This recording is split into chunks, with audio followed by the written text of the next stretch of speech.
Con mucha salud, igual que su familia. Y bueno, vamos a continuar con nuestras clases, ¿verdad?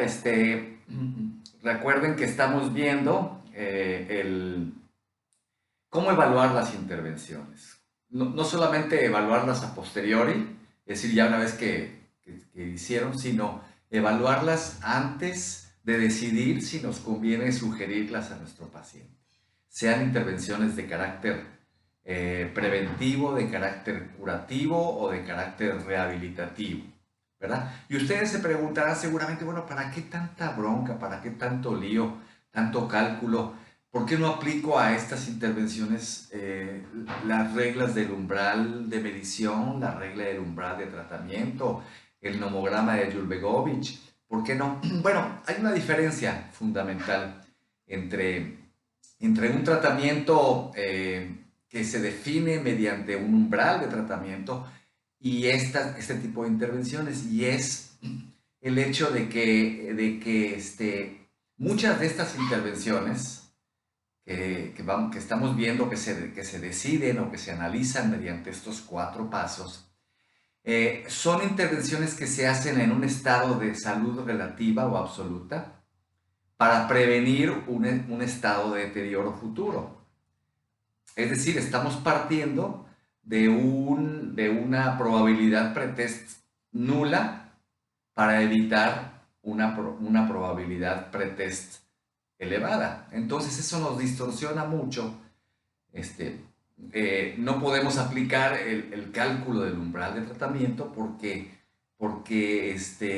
pues no estamos en la posición de una probabilidad elevada de tener la enfermedad, ¿verdad? Entonces, es como en el ejemplo que les puse en la clase pasada. Si le voy a recomendar a un paciente tomar estatinas para evitar que tenga un infarto de miocardio, ¿verdad? Bueno, pues ahorita en este momento no tiene el infarto, no tiene ninguna probabilidad pretest de tener el infarto, ¿verdad? Entonces, por eso esa decisión no la tomamos con base en el umbral del tratamiento, sino la tomamos con base en el criterio nuestro, formado con base en conocer la tasa de desenlace final, la tasa de reducción absoluta, la reducción relativa del desenlace final y finalmente el número necesario por intervenir, que es lo que hemos estado viendo. Son cuatro factores, recordemos, ¿verdad? La tasa de desenlace final, la tasa de reducción absoluta, la reducción relativa del desenlace y el número necesario por intervenir, ¿verdad? Entonces, pues cuando estamos en una situación, sobre todo preventiva, actualmente hay un gran despliegue de nuevos productos desarrollados por la industria farmacéutica que tienen esa finalidad, prevención. Entonces, consuma usted esta pastillita durante 10 años para que dentro de 10 años usted perciba el efecto. Y entonces, pues resulta muy complicado decidir si yo voy a recomendar ese tratamiento. Desde luego que lo que hacen los laboratorios, las industrias farmacéuticas, es organizar grandes simposios en París, o en Londres, o en Roma, y me llevan a Roma o me llevan a París, ¿verdad? Y entonces, pues me ponen en un hotel de lujo, me llevan a comidas muy sabrosas. Y entonces, luego me echan el rollo, la plática, pero yo ya me convencí de prescribir el medicamento. ¿Por qué? Pues porque me trataron muy bien. Pero ese no debe ser mi elemento de decisión. Yo tengo que decidir si voy a aplicar esa intervención. Tengo que convencerme con este análisis, con mi sistema 2. ¿De acuerdo? Ahorita vamos a ver los ejemplos de esto que ocurre muy seguido y van a ver muchos colegas, y consúltenlo con sus profesores. Muchos colegas están convencidos de aplicar esas intervenciones. Vamos a ver la primera. Entonces, en la primera tenemos la situación del alendronato. Ustedes seguramente han oído ahora en sus clases de reumatología el famoso alendronato. El alendronato es un medicamento que fija calcio en los huesos y entonces, en teoría, los hace sólidos, los solidifica. y previene la osteoporosis que por lo general se empieza a presentar a partir de los 50 años en adelante, sobre todo en las mujeres. Entonces el alendronato, según los laboratorios, es muy bueno para reducir la osteoporosis. Pero las mujeres no tienen osteoporosis cuando van a empezar a tomar el tratamiento. Y entonces el laboratorio nos quiere convencer, o bueno, a los reumatólogos o a los médicos familiares, a los médicos generales, los quiere convencer, prescriban el alendronato para prevenir la osteoporosis dentro de 10 años. Bueno, y vamos a ver las cifras y vamos a ver si es lógico prescribir el alendronato. Entonces, las cifras son las siguientes según Cochrane. Las cifras son 2.120 mujeres. 2.120 mujeres recibieron alendronato, ¿verdad? Y fueron seguidas estas mujeres durante 4 años, ¿verdad? Para ver la cantidad de fracturas que se presentan, ¿verdad? Entonces, en el grupo medicado se presentaron 272 fracturas, ¿verdad? Y en el grupo de placebo tuvimos 2.152 mujeres. Como ven, está bastante equilibrado el review de Cochrane. Y esas 2.120 mujeres presentaron 312 fracturas. 312 fracturas, ¿verdad? Bueno, entonces, como ven de antemano, así, sin hacer ningún análisis, ¿verdad? Vean que la cifra de fracturas, ¿verdad? Realmente no es tan diferente, a pesar del famoso alendronato, ¿verdad? En el grupo medicado hubo 272 fracturas y en el grupo no medicado 302. Es cierto que son menos, ¿verdad? Pero vean cómo la mayoría de los pacientes no se fracturó, ¿verdad? Entonces, ahí me cabe la duda, ¿valdrá la pena prescribir alendronato a tantos para que se fracturen tan poquitos? Entonces vamos a hacer nuestro análisis. ¿Qué les parece? Entonces, el primer paso es calcular la tasa de desenlace final, o sea, la fractura. Acuérdense que siempre hay que poner el problema, independientemente de cómo está el problema, hay que ponerlo, perdón, hay que ponerlo como que ocurre una reducción. Es decir, el grupo placebo va a tener más y el grupo tratado va a tener menos para que efectivamente haya una reducción. Aquí tenemos pues más fracturas en el grupo placebo y menos fracturas en el grupo alendronato, o sea, efectivamente ocurre una reducción. Vamos a calcular la tasa de desenlace final en el grupo placebo. Entonces en el grupo placebo tenemos 312 fracturas sobre 2.152. Y esto nos da, vamos a ver nuestra calculadora, háganlo ustedes en su casa, por favor. Entonces tenemos 312 entre 2.152. Y aquí tenemos 0.14. 0.14, ¿verdad? Ese es en el placebo. En el grupo alendronato tenemos 272 sobre 2.120. Entonces, vamos a ver cuánto nos da esto. 272, 2.120, tenemos 0.13. 0.13, ¿verdad? Ok, entonces esta es nuestra tasa de desenlace final, 0.14 para el grupo placebo, perdón, para el grupo placebo, 0.13 para el grupo alendronato, hay una reducción.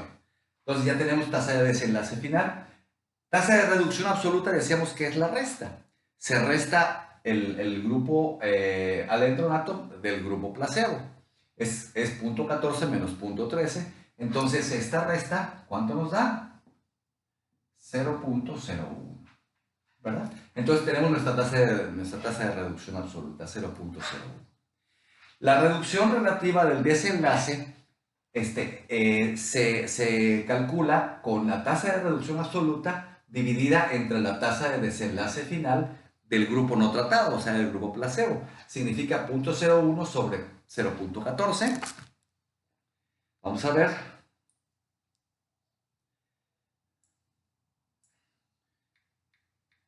0.1 sobre 14. Entonces tenemos a 0.07. Es la reducción relativa del desenlace es 0.07, que es lo mismo que un 7%. Esto es lo que los laboratorios nos venden, ¿verdad? Doctor, le tengo un producto maravilloso que le va a reducir 7% las fracturas en sus pacientes. Y vean cómo no dicen mentiras. Hay una reducción de 7%, ¿verdad? Pero es una reducción lo que está reduciéndose es el número de fracturas en sí, un 7%, ¿verdad? Entonces, ¿me convendrá a mí dar ese medicamento? Bueno, pues para eso me sirve mi último cálculo, que es el número necesario por intervenir, que se calcula con la tasa de reducción absoluta, 1 sobre la tasa de reducción absoluta, ¿verdad? Entonces, vamos a calcular nuestro número necesario por intervenir. A mí me encanta hacer estos ejemplos porque estoy convencido de que la industria farmacéutica nos quiere transformar en vendedores de sus productos, ¿verdad? Y a veces vendemos cosas que no sirven. 100. ¿Qué es el 100? Es el número necesario por intervenir. Quiere decir que tengo que darle alendronato a 100 mujeres para que una no se fracture. 100 mujeres para que una no se fracture, ¿verdad? Y entonces se la doy. Bueno, pues si me llevaron a París, pues a lo mejor me siento obligado a darlo, ¿verdad? Hasta que recuperen su inversión los de la industria farmacéutica, pero no es lo correcto, ¿verdad? Si yo le voy a dar 100 a 100 pacientes para que se beneficie uno, y a cada una de estas 100 les va a costar 2,000 o 3,000 pesos mensuales el medicamento, carambas, pues no se lo doy. Consúltelo con su profesora de reumatología, ¿verdad? Pero a mí se me hace que no es para dar el medicamento, ¿verdad? No sé su mejor opinión. Vamos a hacer otro ejemplo, ¿qué les parece? El segundo ejemplo es un poquito más interesante, ¿verdad? Vamos a borrar esto de aquí. Vamos a borrar esto para dar paso a nuestro segundo ejemplo, que es una intervención preventiva. También como esta que hablamos del alendronato, una intervención preventiva, pero en este caso es un tamizaje, ¿verdad? Entonces tenemos, ya ven ustedes que la cuestión del cáncer de colon es cada vez más frecuente y entonces, pues hombres y mujeres, sobre todo hombres, estamos preocupados por tratar de prevenir un cáncer de colon. ¿Cómo le hacemos? Pues lo mejor es hacer una colonoscopia, pero es costosa. Entonces algunos médicos dicen, bueno, vamos a hacer un estudio anual de sangre oculta en heces, que es muy económico y muy poco molesto, no es molesto de hecho, para seleccionar a aquellos en que sale positiva y hacerles un estudio más profundo. En los que salen negativa, pues no lo hacemos, ¿verdad? Entonces, bueno, vamos a ver cuáles son las cifras acerca de esto. Y ya existen estudios en Cochrane, ¿verdad? Entonces, el estudio de Cochrane lo que dice es que personas entre 50 y 60 años fueron digamos, por azar, asignadas a dos grupos. Uno tuvo un tamiz anual de sangre oculta en heces y el otro no tuvo nada. Y lo siguieron durante 13 años para ver qué desenlace tenía. Entonces ya tenemos nuestros dos grupos, ¿verdad? El grupo de sangre oculta en heces y el grupo de nada, ¿verdad? ¿Cómo le fue a cada uno de estos grupos en cuanto a la prevención de cáncer de colon a 13 años después? Entonces tenemos que de 15,570 pacientes, estuvieron en el grupo de tamiz y se encontraron 323 casos de cáncer. 323 casos de cáncer, ¿verdad? Y en el grupo que no se le hizo nada fue de 15.394, ¿verdad? Y aquí,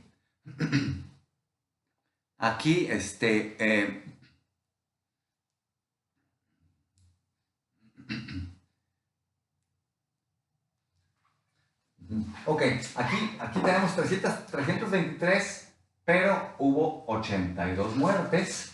Y en el grupo que no recibió nada, tenemos 356, pero 121 muertes. Esto que les platico es algo interesante.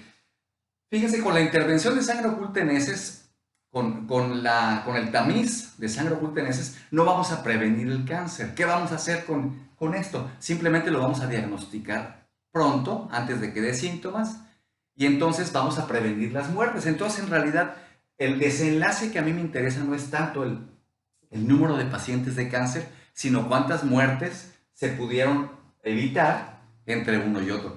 Entonces, no me preocupa el número de cánceres, sino el número de muertos, que es 82 para el grupo intervenido, 121 para el grupo de nada. Fíjense cómo de 15,000 fallecen 82 aquí y de 15,000 fallecen 121 acá. Está curiosa la cosa, ¿verdad? Entonces, vamos a hacer nuestra tasa de desenlace final. Entonces, la tasa de desenlace final en los que no recibieron ninguno fue 121 muertes sobre 121 sobre 15.394. Y esto nos da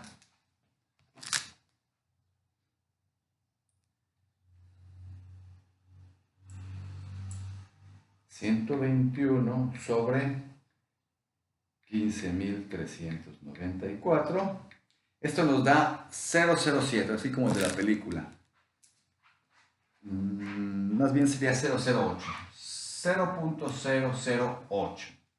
¿Verdad? Esa es la tasa de desenlace final en los que no recibieron nada. Vamos a ver ahora en los que fueron intervenidos con el tamizaje, que fueron 82 sobre 15.570.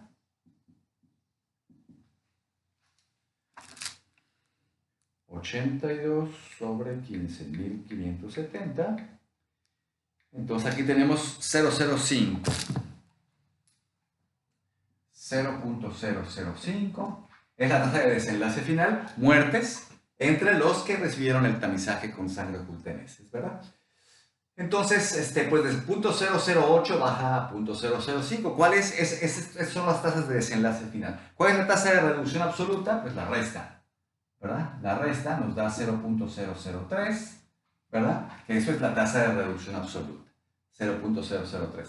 El riesgo relativo del desenlace se calcula dividiendo esta tasa de reducción absoluta entre la tasa de desenlace final de los no intervenidos, ¿verdad? Entonces esto es 0.003, 0.003 entre 0.008, ¿verdad? Entonces esto nos da a 0.37. Nuestra reducción relativa de riesgo es 0.37, que significa 37%. ¿Qué hay aquí? Y esta es la cosa con la que nos convencen. Hay una reducción de 37% en las muertes por cáncer por el hecho de aplicar el tamizaje con sangre oculta en heces. Suena muy interesante, ¿verdad? Esta publicidad me la mandan los laboratorios para que les mande muchos pacientes. Entonces parece convincente, caramba. Digo, 37%, voy a evitar el 37% de las muertes por cáncer de colon por hacer esta intervención, ¿verdad? Pues sí, nada más que vamos a ver cuántos tengo que enviar para obtener esa reducción. ¿Y eso cómo se calcula? 1 sobre la tasa de reducción absoluta, que es 0.003. Háganlo ustedes también. Entonces, 1 sobre 0.003, ¿verdad? Y aquí tenemos 333.33. 333.33, ¿verdad? Entonces, ¿Qué quiere decir esto? Pues que tengo que enviar 333 pacientes al tamizaje anual para que uno se beneficie. Carambas, ¿lo hago o no lo hago? Pues aquí entran en juego otros factores. Aquí no estoy hablando de un medicamento caro, ni estoy hablando de algo que se tome todos los días o que tenga riesgo. Aquí estoy hablando de una prueba que se va a hacer una vez cada año sin ninguna molestia para el paciente y con un costo muy reducido. Entonces aquí sí lo hago. Váyanse a hacer la sangre oculta en heces porque vamos a reducir 37% las muertes, ¿verdad? Entonces, el número necesario por intervenir no necesariamente es el que hace la decisión. La decisión es, sobre todo, la eficiencia.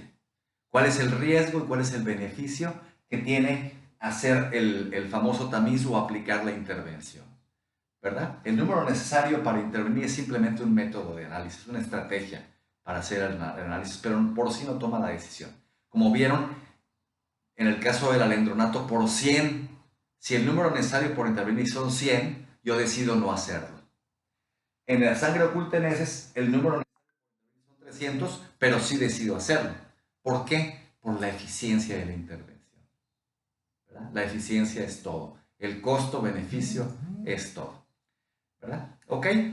¿Tienen una tarea? Por favor, ahí está en su portal de alumnos. Me la van a entregar el próximo martes.